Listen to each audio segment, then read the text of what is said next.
Tablado ng ICC ang hirit ng kampo ni FPRRD para sa interim release ng dating Pangulo at kaugnay niyan makakausap natin ICC accredited lawyer Joel Butuyan. Attorney Butuyan, magandang gabi po sa inyo.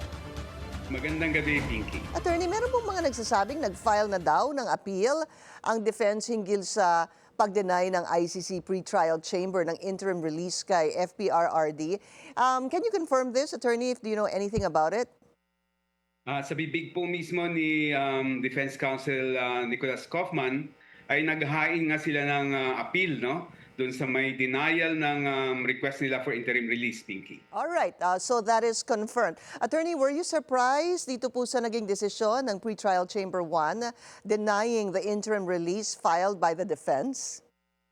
Hindi ako surprised, Pinky, dahil talagang I was very confident that it's going to be denied. Napaka-solid ng mga ebidensyang ginamit ng ICC chamber para i-deny ito at wala akong nakikitang tsansa na ito ay mababaliktad pa, no, kapag ito ay nasa appeals chamber na, no, dahil ginamit dito mismo yung mga salita ng kanyang mga anak, yung kanyang unang abogado si Secretary Mejaldea nung unang nag-appear siya, no, in behalf of Mr. Duterte.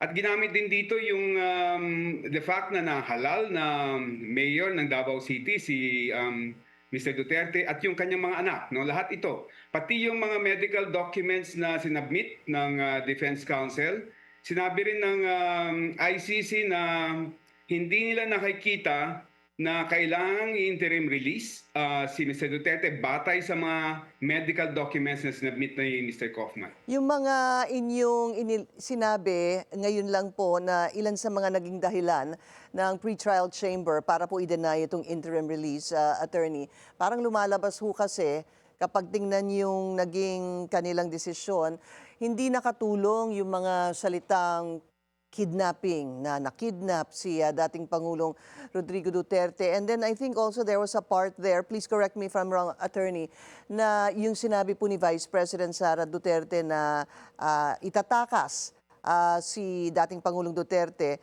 mula sa detention niya dyan sa ICC. Those obviously did not help the case of the former president. In fact, ito ay naging batayan pa para ma-deny yung kanyang interim release.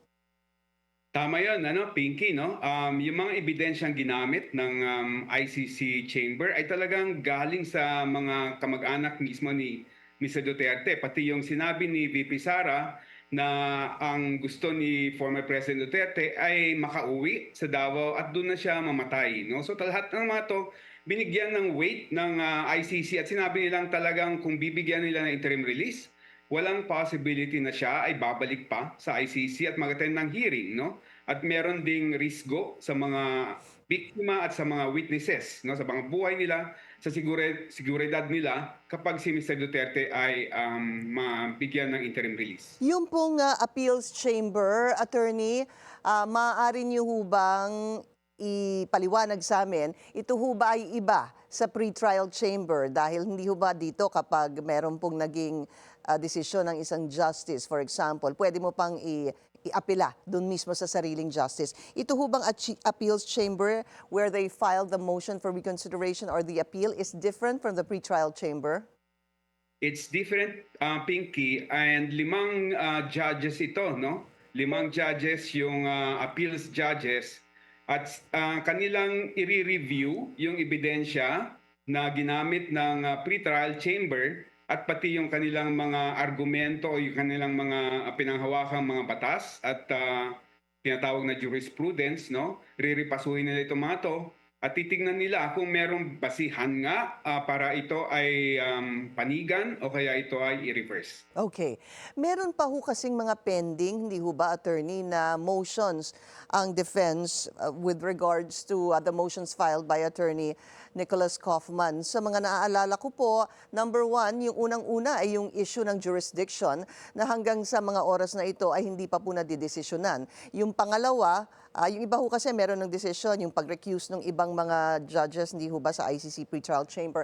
So pending po yung jurisdiction at dapat nga itong interim release na there's been a decision, however, there is an appeal. My question, Attorney, is meron ho kasi din yung not fit to stand trial, kaya hindi po natuloy yung September 23 confirmation of charges, hindi ho ba?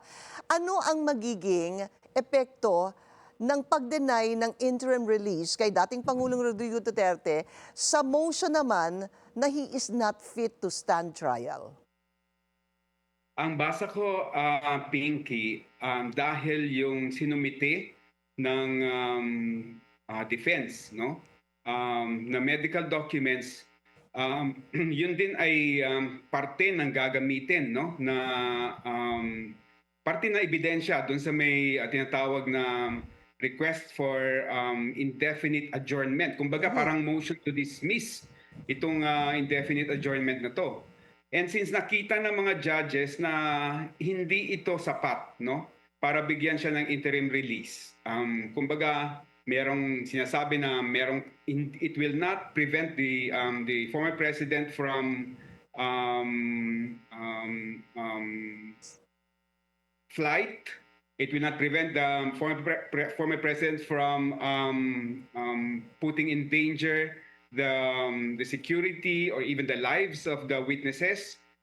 Tingin ko nagpapakita rin ito ng kahit papano kung ano yung magiging desisyon nila dun sa may mental fitness ni Mr. Duterte. So tingin ko malakas na ebidensya, no? Malakas na indikasyon na since denied itong interim release base sa medical documents, madi-deny din yung prayer nila for the dismissal of the case based on the supposed mental unfitness of the former President Pinky.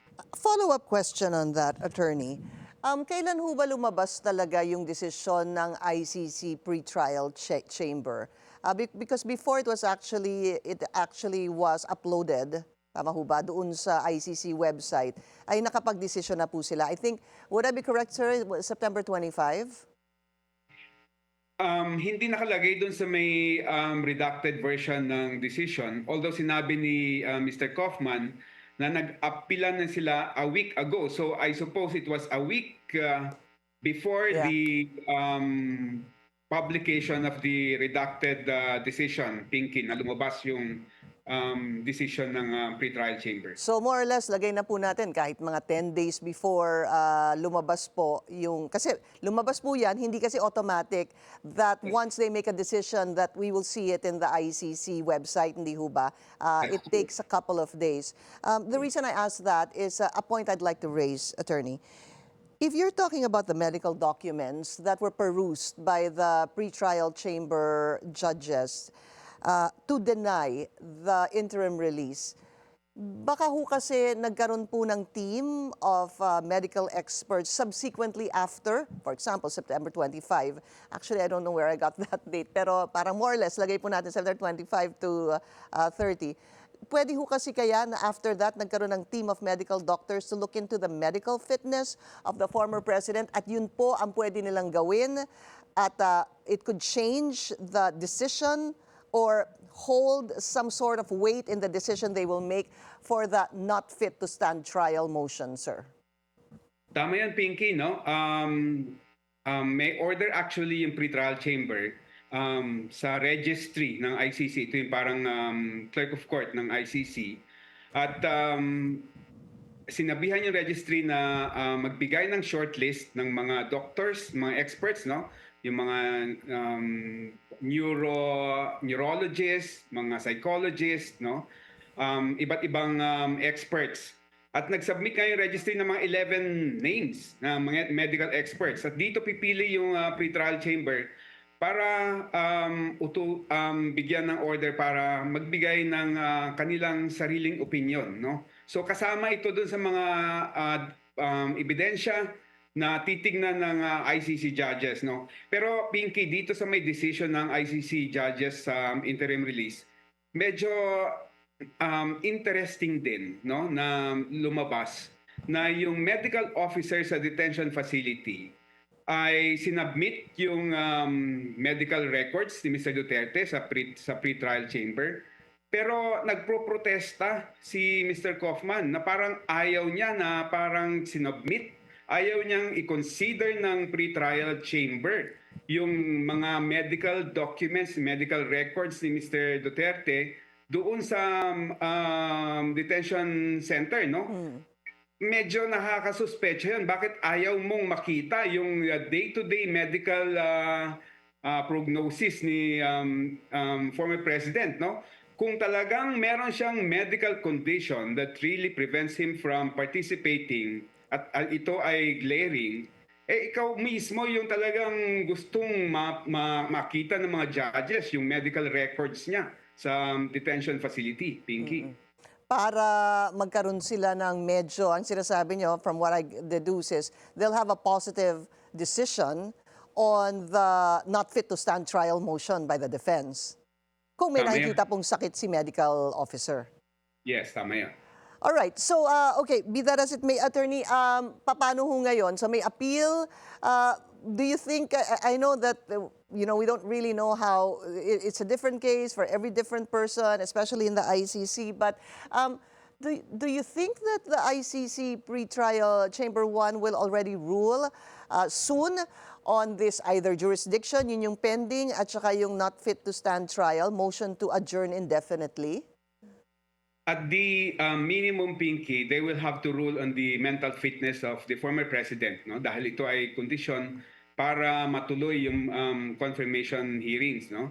Yung jurisdiction po pwede nilang i-decide before confirmation hearings, po pwede rin i-decide nila after confirmation hearings and before trial, no? Alam mo, 2 weeks ago nasa ICC ako because I had to attend the lawyers conference. And nakausap ko yung mga abogado doon na mga humahawak ng mga kaso, yung mga nakatutok sa mga kaso sa ICC. And sinasabi nila na in comparison sa ibang kaso, actually mabilis ang takbo ng kaso ni Mr. Duterte sa ICC ngayon. Is that so? Ganun ho ba? Yes, so Siyempre sa atin, dito po sa Pilipinas, medyo marami sa atin nagugulat dahil we hardly get any information. Everything is very formal, hindi ho ba? Wala ka naman makukuha na source dito eh. Siyempre from the time the former president was detained back in March, that was the first and last we've seen of him on national television. Sana nga September 23 for the confirmation of charges, but hindi nga po natuloy dahil nga po sa motion to adjourn indefinitely. All right, we'll continue to monitor the developments of this story. Maraming salamat po sa inyong oras. ICC accredited lawyer Joel Butuyan. Thank you.